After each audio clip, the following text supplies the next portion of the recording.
Hello guys, আমরা এখন আছি কৃষি প্রশাসনিক ইনস্টিটিউট ঈশ্বরদী পাবনাতে। এক রোহিঙ্গাকে নিয়ে আসছি, সে নাকি এখানে ফার্স্ট টাইম আসছে।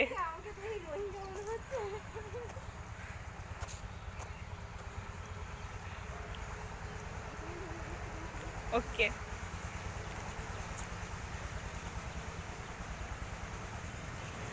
33।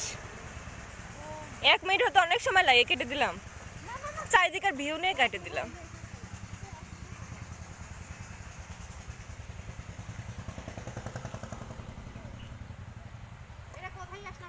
বলছি